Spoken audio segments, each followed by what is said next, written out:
नमस्कार दोस्तों, कैसे हो आप सब। दोस्तों, हमारी एमपीजीके की वीडियो सीरीज के इस वीडियो में हमें चर्चा करनी है आत्मनिर्भर मध्य प्रदेश के बारे में। तो चलिए चर्चा को शुरू करते हैं। दोस्तों, हम सभी जानते हैं आत्मनिर्भर अभियान 12 मई 2020 को प्रधानमंत्री नरेंद्र मोदी के आह्वान पर शुरू हुआ था। कब शुरू हुआ था आत्मनिर्भर अभियान? 12 मई 2020 को शुरू हुआ था। इस डेट को आप याद रख लें। और दोस्तों, यह भी ध्यान रखें कि जो हमारा प्यारा मध्य प्रदेश है, देश का ऐसा पहला राज्य बना था जिसने आत्मनिर्भरता रोड मैप जारी किया था। ठीक है, तो दो चीजें हो गई। पहली क्या, 12 मई 2020 को शुरू हुआ था आत्मनिर्भर अभियान। फिर आत्मनिर्भरता का रोड मैप जारी करने वाला भारत देश का पहला राज्य बना था कौन? हमारा प्यारा मध्य प्रदेश। फिर दोस्तों, ऑक्सफोर्ड लैंग्वेज ने वर्ष 2020 में हिंदी शब्द के रूप में आत्मनिर्भरता शब्द को चुना। एक ये बात भी ध्यान रख सकते हैं, लेकिन पुरानी हो गई है, कि वर्ष 2020 में ऑक्सफोर्ड लैंग्वेज ने, ऑक्सफोर्ड की डिक्शनरी आपने देखी होंगी, बड़ी पॉपुलर होती है ऑक्सफोर्ड डिक्शनरी, ऑक्सफोर्ड एटलस, तो आत्मनिर्भरता शब्द को चुना था हिंदी शब्द के रूप में। ठीक, अब बात करते हैं आत्मनिर्भरता के प्रमुख स्तंभों की। तो यहां पर 4 प्रमुख स्तंभ की हमें चर्चा करनी है। पहला है भौतिक अधोसंरचना, दूसरा है सुशासन अर्थात गुड गवर्नेंस, तीसरा है स्वास्थ्य एवं शिक्षा, चौथा है अर्थव्यवस्था एवं रोजगार। ये हो गए 4 स्तंभ: भौतिक अधोसंरचना, सुशासन, स्वास्थ्य एवं शिक्षा, अर्थव्यवस्था और रोजगार। तो चलिए चर्चा कर लेते हैं इनकी। सबसे पहले बात कर लेते हैं भौतिक अधोसंरचना की। तो दोस्तों, इसके रोड मैप हेतु विचार विमर्श कब हुआ था? तो 7 अगस्त 2020 को विचार विमर्श हुआ था। और जो भौतिक अधोसंरचना का एक मुख्य स्तंभ है, उसको कुछ और भागों में बांटा गया है कि भौतिक अधोसंरचना में क्या क्या लिया जाएगा। तो सड़क अधोसंरचना, यात्रा और पर्यटन, शहरी विकास और आवास, जल, ऊर्जा, परिवहन एवं लॉजिस्टिक्स, इन सभी से संबंधित अधोसंरचनाओं को, या जो बेसिक स्ट्रक्चर है इनके डेवलपमेंट के लिए, उसे भौतिक अधोसंरचना में, फिजिकल इंफ्रास्ट्रक्चर में कंसीडर कर लेंगे। फिर बात करते हैं दोस्तों सुशासन की। सबसे पहले बताएं, सुशासन दिवस कब मनाया जाता है और किनके जन्म दिवस पर मनाते हैं? तो दोस्तों, सुशासन की बात करें तो इसके रोड मैप पर विचार विमर्श हुआ था 8 अगस्त 2020 को। इसके अंतर्गत क्या आएगा? लोक सेवा वितरण, ई गवर्नेंस, उभरती प्रौद्योगिकी। फिर पारदर्शिता। दोस्तों, सुशासन में लोक सेवाओं का वितरण बढ़िया होना ही चाहिए, क्योंकि जनता की सेवा के लिए सरकार होती है। जो प्रशासन शासन होता है जनता की सर्विस के लिए होता है। तो जब लोक सेवाओं का वितरण सही से होगा तभी तो सुशासन हो पाएगा, अदरवाइज कुशासन हो जाएगा। हमें गुड गवर्नेंस बनानी है, ना कि बैड गवर्नेंस बनानी है। तो गुड गवर्नेंस तभी होगी जब जो पब्लिक सर्विसेज हैं, जैसे कई बार हम जाति प्रमाण पत्र, आय प्रमाण पत्र, निवास प्रमाण पत्र, अलग अलग जो प्रमाण पत्र बनवाने तहसील ऑफिस, एसडीएम ऑफिस जाते हैं, तो वहां पर जो सर्विसेज हमें मिलनी है पूरी जिम्मेदारी के साथ, बहुत सीमित समय में, जितना जल्दी से जल्दी हो सके और सुविधाजनक रूप से हमें मिले, तो वही तो लोक सेवा का वितरण है। और दोस्तों, ई गवर्नेंस बहुत सारी चीजें ऑनलाइन कर देंगे तो प्रक्रिया तेज हो जाएगी। और इसमें जब हम नई टेक्नोलॉजी का उपयोग करेंगे तो सुशासन जल्दी हो पाएगा स्थापित, क्योंकि सारी चीजें फास्ट हो जाएंगी। इसमें पारदर्शिता होनी चाहिए, कोई भी चीज छिपी ना हो, सारी चीजें ट्रांसपेरेंट हो, जवाबदेही होना चाहिए। यदि सुशासन में किसी भी प्रकार की कोताही बरती जाती है, किसी भी काम को करने में एक नकारात्मकता दिखाई जाती है, तो उसके प्रति रिस्पॉन्सिबल कौन होगा, ये बात भी होनी चाहिए। इसके अलावा सार्वजनिक भागीदारी दोस्तों और सरकारी खरीद, ये आएंगे। फिर दोस्तों, विनियमों का अद्यतनीकरण, मतलब जो विनियम है उनको अपडेट करना और उनको सरल करना, उनका सरलीकरण करना। इसमें अधिनियम, नियम, दिशा निर्देश को जोड़ा गया है। विनियम का अर्थ है अधिनियम अर्थात एक्ट, नियम मतलब जो नियम बनाए जाते हैं, और दिशा निर्देश दोस्तों, तो इन सबको विनियम में कंसीडर किया है और कहा है कि इनको अपडेट करना है और इनको सरल करना है, ताकि आम जन की समझ में आ सके, आम जन के मानस पर आसानी से स्थापित हो सके। इसके अलावा शिकायत निवारण दोस्तों, जब लोक सेवाओं का वितरण सही नहीं होगा तो शिकायत का निवारण जल्दी से होना चाहिए। आपने आरटीआई का नाम भी सुना होगा, हमें इन्फॉर्मेशन जल्दी चाहिए है ताकि हम अपनी जो कार्यकलाप किए गए हैं उनका असेसमेंट सही कर पाएं। इसी से पारदर्शिता आएगी। फिर दोस्तों मानव संसाधन का प्रबंधन भी बढ़िया होना चाहिए सुशासन के लिए, इतना आपको ध्यान रखना है। फिर दोस्तों स्वास्थ्य एवं शिक्षा की बात करते हैं तो दोस्तों 10 अगस्त 2020 को इसके रोड मैप हेतु विचार विमर्श हुआ था और इसमें स्वास्थ्य एवं चिकित्सा शिक्षा की बात आई, तकनीकी शिक्षा और कौशल विकास की चर्चा हुई, उच्च शिक्षा स्कूली शिक्षा की बात हुई। फिर दोस्तों अर्थव्यवस्था और रोजगार तो इसके रोड मैप पे चर्चा हुई थी 11 अगस्त 2020 को। तो यहाँ पर चीजें आसान हो गई याद करने के लिए। अधोसंरचना 7 अगस्त हो गया, सुशासन 8 अगस्त हो गया, स्वास्थ्य शिक्षा 10 अगस्त हो गया, अर्थव्यवस्था रोजगार 11 अगस्त हो गया, बीच में 9 अगस्त तक गायब हो गया। तो रोड मैप की डेट याद करने में आपको दिक्कत नहीं जाएगी।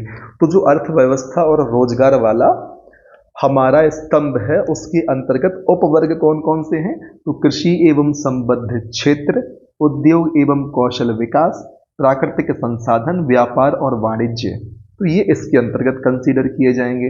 अब दोस्तों विस्तार से चर्चा कर लेते हैं फिजिकल स्ट्रक्चर, भौतिक अधोसंरचना की। तो चलिए शुरुआत करते हैं दोस्तों। इसमें होना क्या क्या है, सभी टोल प्लाजा का कंप्यूटरीकरण होना है। ठीक, यहां आपको एक बात ध्यान रखनी है, प्रश्न कैसे पूछेगा एमपीपीएससी, वही स्टेटमेंट दे के पूछ लेगा।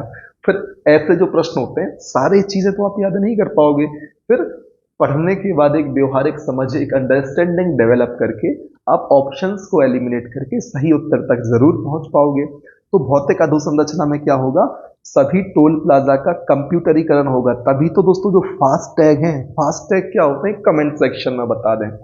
फास्टैग के क्रियान्वयन के माध्यम से ऑटोमेशन को बढ़ावा मिलेगा। इससे जहां पर 6 लोग काम कर रहे थे वो अब 3 लोगों में काम चल जाएगा, और जो बचे हुए पहले 6 लोग थे उनमें जो 3 लोग अलग हो गए उनको कहीं और हम उपयोग में ला पाएंगे। तो फास्टैग के क्रियान्वयन के माध्यम से ऑटोमेशन को बढ़ावा देना।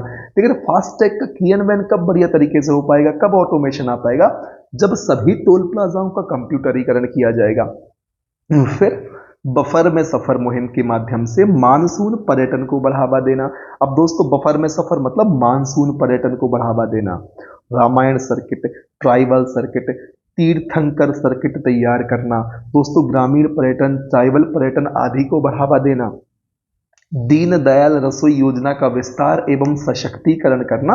अब योजनाओं का सशक्तिकरण कैसे होगा, उनका इम्प्लीमेंटेशन सही करके, उनको ज्यादा फंडिंग करके उनका सशक्तिकरण होगा। अब इंसान तो है नहीं कि स्वतंत्रता दे दो, शिक्षा स्वास्थ्य दे दो तो सशक्त हो जाएंगे। अब योजना को आप शिक्षा स्वास्थ्य स्वतंत्रता थोड़ी ना दोगे, उनका तो कार्यान्वयन सही से होना चाहिए, उनको फंडिंग बढ़िया हो जाए, बजट में उनके लिए बढ़िया प्रावधान करें ताकि उनका ज़्यादा से ज़्यादा क्षेत्र में हम विस्तार कर सकें, उन योजनाओं का ज़्यादा से ज़्यादा व्यक्तियों को लाभ सुनिश्चित करवा सकें। ये होता है योजनाओं का विस्तार एवं सशक्तिकरण। तो भौतिक अधोसंरचना में दीनदयाल रसोई योजना की बात हुई है। फिर दोस्तों दीनदयाल अंत्योदय योजना एवं NULM, डे एंड NULM के विस्तार की बात हुई है। तो दोस्तों आपको टेंशन नहीं लेना, यहां पर शॉर्ट फॉर्म में लिख दिया है, जो दीनदयाल अंत्योदय योजना है और जो NULM है, तो दीनदयाल अंत्योदय योजना, इनको शॉर्ट फॉर्म में ही लिख दिया है, आपको टेंशन नहीं लेना। आप बोलेंगे डे क्या है, तो दीनदयाल अंत्योदय योजना। फिर आपको बताना क्या है कि इनकी शुरुआत किस वर्ष में हुई थी। फिर बात करते हैं दोस्तों मध्य प्रदेश के 7 शहर, जिसमें भोपाल, जबलपुर, इंदौर, सागर, सतना, उज्जैन एवं ग्वालियर में कौशल विकास के लिए इंक्यूबेशन सेंटर की स्थापना। तो ध्यान रखना है दोस्तों कौन से वे 7 शहर हैं, आपको ध्यान रखना है। इसमें टॉप 4 तो हैं ही, इंदौर, भोपाल, जबलपुर, ग्वालियर। इसके अलावा सागर, सतना और उज्जैन कुल मिलाकर 7 शहर हैं जहां कौशल विकास के लिए इंक्यूबेशन सेंटर की स्थापना की बात की गई है। और दोस्तों जैसे कि फुल फॉर्म मैंने आपको बताए थे, तो यहां पर आप देख सकते हैं DAY का फुल फॉर्म दीनदयाल अंत्योदय योजना और NULM का फुल फॉर्म है नेशनल अर्बन लाइवलीहुड्स मिशन। इनके स्थापना वर्ष आपको बताने हैं। फिर दोस्तों बुरहानपुर और निवाड़ी जिले में 100% पेयजल की व्यवस्था करना और 2024 तक मध्य प्रदेश के 100% ग्रामीण घरों में पेयजल की व्यवस्था को सुनिश्चित करना। इसके अलावा ओमकालेश्वर बांध पर विश्व के सबसे बड़े फ्लोटिंग सोलर प्रोजेक्ट का विकास, जो 600 मेगावाट का होने वाला है। दुनिया का सबसे बड़ा फ्लोटिंग सोलर प्रोजेक्ट 600 मेगावाट। फिर मुरैना, छतरपुर, आगर, नीमच और शाजापुर जिलों में सोलर पार्क का विकास, कुल 4500 मेगावाट। किन किन जिलों में? मुरैना, छतरपुर, आगर, नीमच और शाजापुर। और इसके अलावा दोस्तों भंडारण हेतु मल्टी मॉडल लॉजिस्टिक पार्क की स्थापना, तो ये भी इसमें शामिल है। किसमें शामिल है? भौतिक अधोसंरचना, फिजिकल इंफ्रास्ट्रक्चर में शामिल है। अब हम बात करेंगे सुशासन की, गुड गवर्नेंस की। तो दोस्तों गुड गवर्नेंस को सुनिश्चित करने की जिम्मेदारी सरकार अधिकारियों की बस नहीं होती, हमारी भी होती है। हमें अपने अधिकारों के प्रति सतर्क जागरूक होना पड़ेगा। कब हो पाएंगे? जब शिक्षित होंगे, नहीं तो कोई भी बेवकूफ बना देगा। तो शिक्षा पहला बेंचमार्क होता है सुशासन का। जब जो जिम्मेदार व्यक्ति है वो अपनी जिम्मेदारियों का निर्वहन नहीं करता, तब की बात चल रही है। तो चलिए शुरुआत कर लेते हैं दोस्तों। चैट बॉट के माध्यम से लोक सेवा प्रदान करने हेतु डिसीजन मेकिंग सिस्टम विकसित करना। चैट बॉट क्या होता है? कमेंट सेक्शन में बताएं। यूनिट 9 की जो सीरीज है हमारी, उसमें विस्तार से हमने चर्चा की है। और दोस्तों कुछ विद्यार्थी मुझसे कहते हैं कि सर यूनिट 9 शुरू कर दें, यूनिट 7 का भी कुछ आप जुगाड़ बनाएं। तो दोस्तों मैं आपको बता दूं, जब आप हमारे चैनल तैयारी कल की प्लेलिस्ट चेक करेंगे तो आपको ये दोनों यूनिट उसमें कंप्लीट मिलेंगी। जो हमारी पुरानी यूनिट 10 थी उसमें भी बहुत बढ़िया प्रयास हमने किया था। खैर वापस लौटते हैं सुशासन की ओर। तो चैट बॉट के माध्यम से लोक सेवा प्रदान करने हेतु डिसीजन मेकिंग सिस्टम विकसित करना। इसके अलावा दस्तावेजों का डिजिटल सत्यापन करना, कस्टमर हेल्प डेस्क की स्थापना करना, सीएम डैशबोर्ड का विकास। जनवरी 2023 तक 33 विभागों के लगभग 200 डैशबोर्ड विकसित है। फिर लोक सेवा गारंटी अधिनियम दोस्तों कब आया था? कमेंट सेक्शन में बता दें। तो इस अधिनियम के अंतर्गत जनवरी 2023 तक मध्य प्रदेश में 48 विभागों की 696 सेवाओं को अधिसूचित किया जा चुका है। ठीक है, तो जनवरी 2023 का आंकड़ा यहां पर दिखाया गया है दोनों जगह पर आपके लिए। इस बात को आपको भूलना नहीं है, अभी आंकड़े बदल सकते हैं। ठीक है, फिर स्वास्थ्य एवं शिक्षा, हेल्थ एंड एजुकेशन की हम बात करें तो दोस्तों स्कूली शिक्षा में कक्षा 1 से 3 तक के विद्यार्थियों को साक्षरता और संख्या ज्ञान को रोचक बनाने के लिए मिशन अंकुर कार्यक्रम की शुरुआत करना। कैसा? स्कूली शिक्षा में 1 से 3 तक की कक्षाओं के जो विद्यार्थी हैं उनको साक्षरता और संख्या ज्ञान को रोचक बनाने के लिए मिशन अंकुर कार्यक्रम की शुरुआत करना। यहां से आपको क्या समझ में आया कि मिशन अंकुर कार्यक्रम का संबंध किससे है? ठीक है, फिर स्कूल में पढ़ने वाले छात्रों को स्कूली शिक्षा के साथ साथ व्यावसायिक ट्रेनिंग देने के लिए प्रखर योजना, वोकेशनल ट्रेनिंग जिसे हम कहते हैं इंग्लिश में। तो दोस्तों प्रखर योजना, इसको भी आपको ध्यान रखना है। ठीक, व्यवसाय संबंधी शिक्षा देने के लिए, ट्रेनिंग देने के लिए प्रखर योजना है। फिर दोस्तों स्टीम, STEM फुल फॉर्म देखिए, science, technology, engineering, art and mathematics आधारित योजना प्रारंभ करना। फिर भोपाल और इंदौर में आयुष सुपर स्पेशलिटी हॉस्पिटलों की स्थापना करना। PPP दोस्तों, पब्लिक प्राइवेट पार्टनरशिप, पार्ट पर मिलियन, परचेसिंग पावर पैरिटी, ये फुल फॉर्म अलग अलग, जैसे आप PPP public private partnership, economics में आप परचेसिंग पावर पैरिटी भी समझ सकते हैं, और साइंस में जब आप जाएंगे तो पार्ट पर मिलियन, PPP का फुल फॉर्म देखने को मिलेगा। यहां पर पब्लिक प्राइवेट पार्टनरशिप की बात चल रही है, तो PPP मॉडल पर आधारित एक मेडिकल कॉलेज की स्थापना। अब दोस्तों PPP मॉडल क्या होता है? Public private partnership. एक मॉडल होता है दोस्तों BOT, बिल्ड ऑपरेट ट्रांसफर। ये PPP में आ सकता है कि कोई प्राइवेट कंपनी किसी पर्टिकुलर अधोसंरचना, टोल टैक्स हो गया, सड़क हो गई, उसको बनाएगी। टोल टैक्स नहीं दोस्तों, सड़क के लिए टोल टैक्स बनाया जाता है। आज आपको टोल टैक्स का कॉन्सेप्ट समझा देता हूं। फॉर एग्जाम्पल जैसे हम कहते हैं ना पब्लिक प्राइवेट पार्टनरशिप मॉडल काम कैसे करता है। मान लीजिए किसी कंपनी ने एक सड़क बनाई, ठीक, अपने पैसे से सड़क बनाई। अब बीओटी मॉडल क्या है, बिल्ड ऑपरेट ट्रांसफर, मतलब पहले बनाएं फिर उसका संचालन करें, और जब संचालन करके आपने जो अपनी लागत लगाई थी, जो आपको मुनाफा कमाना था, उस मुनाफे को कमाने के बाद गवर्नमेंट को ट्रांसफर कर दें। ये होता है बिल्ड ऑपरेट ट्रांसफर मॉडल।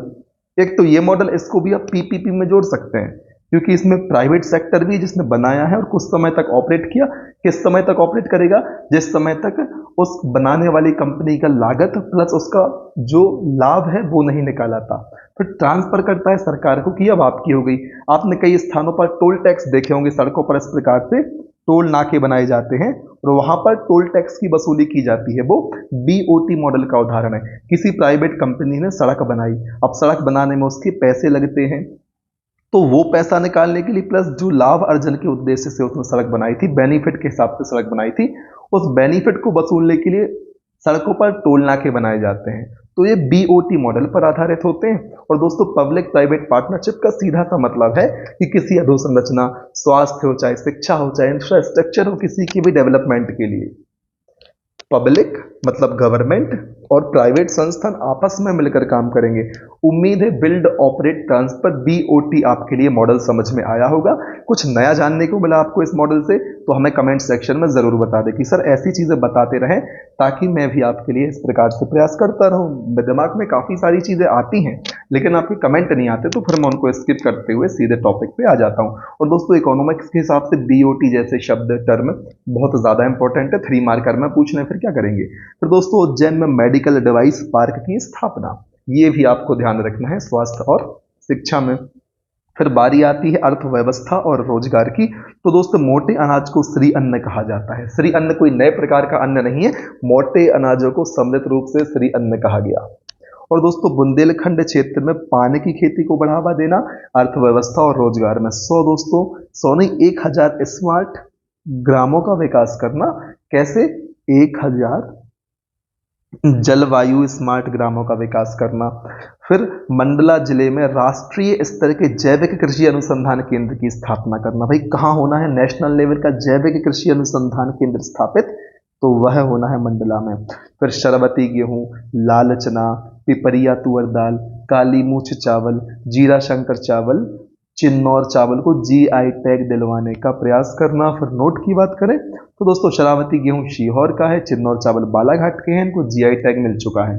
और भी जो नाम हमने पढ़े उनमें से किन्हें किन्हें जीआई टैग मिला है आप कमेंट सेक्शन में बताएं।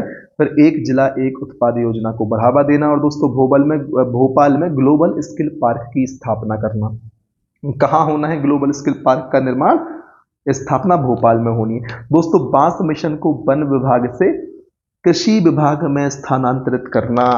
बांस मिशन को एग्रीकल्चर में शामिल करने का चल रहा है सिस्टम, यहां पर समझ रहे हैं बात को आप।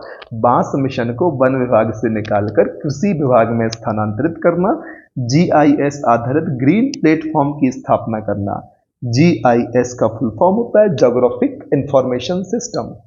इसके बेनिफिट आप हमें बता दें क्योंकि मेंस में तो पूछे ही जाते हैं। दोस्तों 8 नए मृगनयनी रिटेल आउटलेट और 2 नए खादी कबीरा आउटलेट की स्थापना करना। 8 नए मृगनयनी आउटलेट और 2 नए कबीरा आउटलेट की स्थापना करना जो खादी से संबंधित हैं। तो ये तो हो गई चर्चा, जो 4 स्तंभ थे उनकी बहुत विस्तार से चर्चा। अच्छी लग रही हो, चीजें समझ में आ रही हो, साथ ही साथ याद हो रही हो, तो आपको करना क्या है दोस्तों, आपको वीडियो को अधिक से अधिक संख्या में लाइक कर देना, जो आप करते नहीं हो। मैं चिल्लाते चिल्लाते थक जाता हूँ, इतना चिल्लाता भी नहीं हूँ वैसे, मैं लास्ट में बोल देता हूँ आपसे और बीच में कभी खबर एक आध बार कि भाई वीडियो को लाइक भी कर दें, चैनल को सब्सक्राइब भी कर लें, साथ ही साथ बढ़िया बढ़िया कमेंट कर दें। यदि बढ़िया लग रहा है, कोई कमी लगती है तो फिर वो भी कमेंट करें, यदि संभव होगा तो कमी दूर की जाएगी।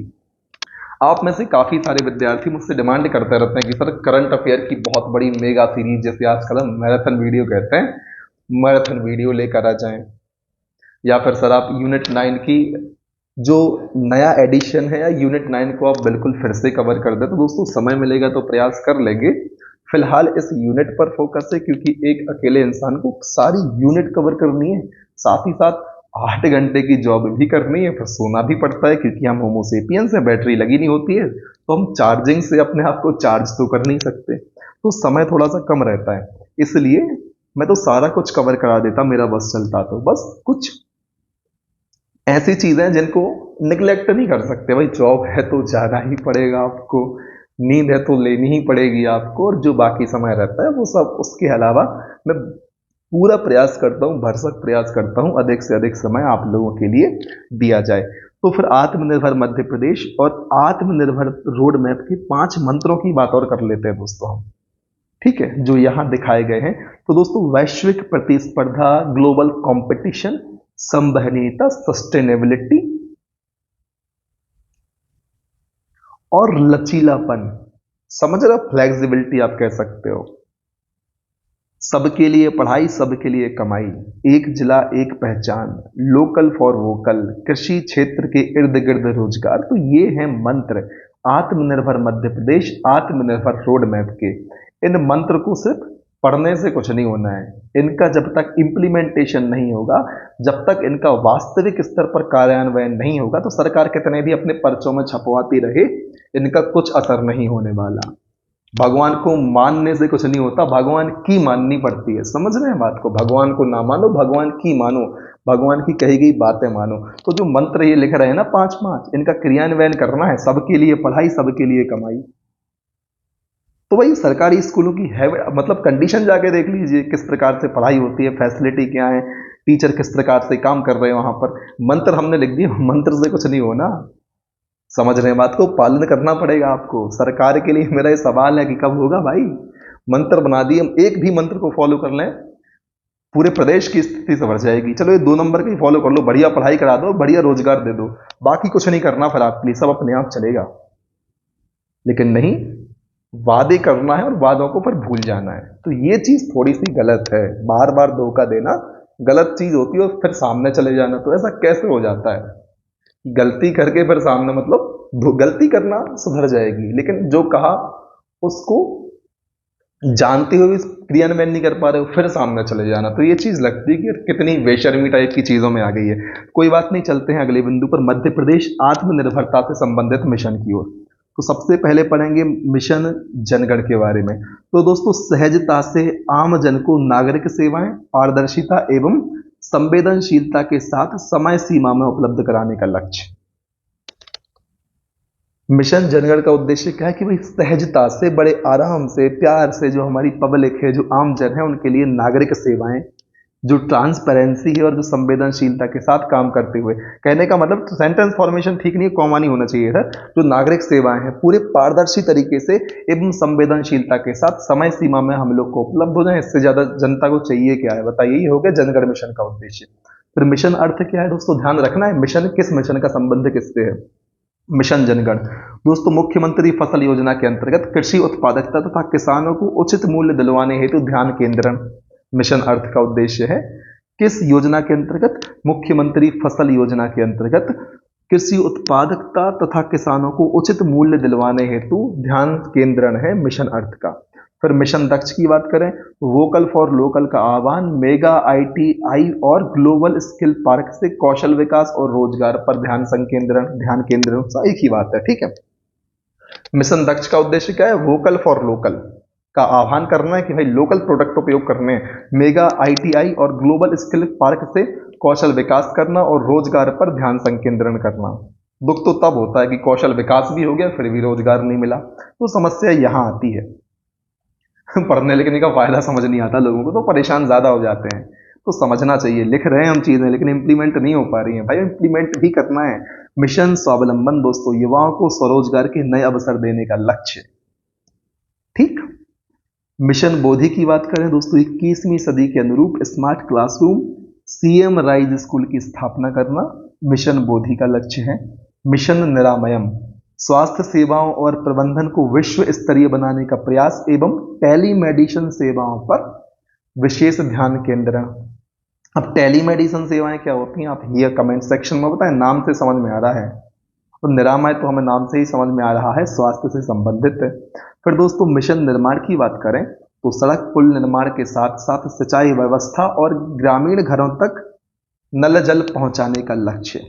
फिर मिशन ग्रामोदय की बात करें तो ग्रामीण आमदनी को बढ़ावा देने हेतु बल, स्व सहायता समूहों को प्रोत्साहन देना तथा स्वच्छ भारत, पीएम आवास और मनरेगा पर संपूर्ण ध्यान केंद्रित करना, यह है मिशन ग्रामोदय का लक्ष्य। ठीक। फिर दोस्तों हमें चर्चा करनी है मध्य प्रदेश अर्थव्यवस्था से संबंधित जो विविध है उसकी। इसकी चर्चा हम कर लेंगे अगले वीडियो में। इस वीडियो में अपनी चर्चा को हम यहीं विराम देते हैं। और एक बात और मैं आपको लास्ट में कह देता हूं कि जो गवर्नमेंट होती है, कोई भी गवर्नमेंट पब्लिक का बुरा चाहती ही नहीं है। चाहे किसी भी पार्टी की सरकार हो, बीजेपी की हो, कांग्रेस की हो, आपकी हो, इसका उद्देश्य होता है जनता का भला करना ही। जो योजनाएं बनाती है जनता के भले के लिए ही बनाती है। समस्या कहां पर आती है? समस्या आती है उनके क्रियान्वयन में। बीच में कोई लूप होल निकल आते हैं, कई बार अधिकारी भ्रष्ट होते हैं, कई बार इच्छा शक्ति की कमी हो जाती है। क्योंकि सरकार का उद्देश्य, सरकार चुनी ही इसलिए जाती है, सरकार अलग अलग योजनाएं ही इसलिए बनाती है ताकि जनहित का काम कर सके। कोई भी सरकार, फिर चाहे वह किसी भी पार्टी की हो, कभी भी जनता का अहित नहीं सोचती, हमेशा जनता का हित सोचती है। बस कितना हित हो पा रहा है, इस बात से हम अच्छे या बुरे का निष्कर्ष निकालते हैं। लेकिन किसी भी गवर्नमेंट के मन में ऐसी नकारात्मक भाव नहीं होते। हर गवर्नमेंट चाहती है जनता का भला करना। कितना कर पा रही है वह उसकी कार्यप्रणाली पर निर्भर करता है। तो बस इस ही विचारों के साथ इस वीडियो को हम करते हैं वाइंड अप। मिलते हैं अगले वीडियो में मध्य प्रदेश अर्थव्यवस्था से संबंधित विविध मिसलेनियस के बारे में चर्चा करने के लिए। तब तक के लिए बने रहें हमारे साथ। जय हिंद, वंदे मातरम।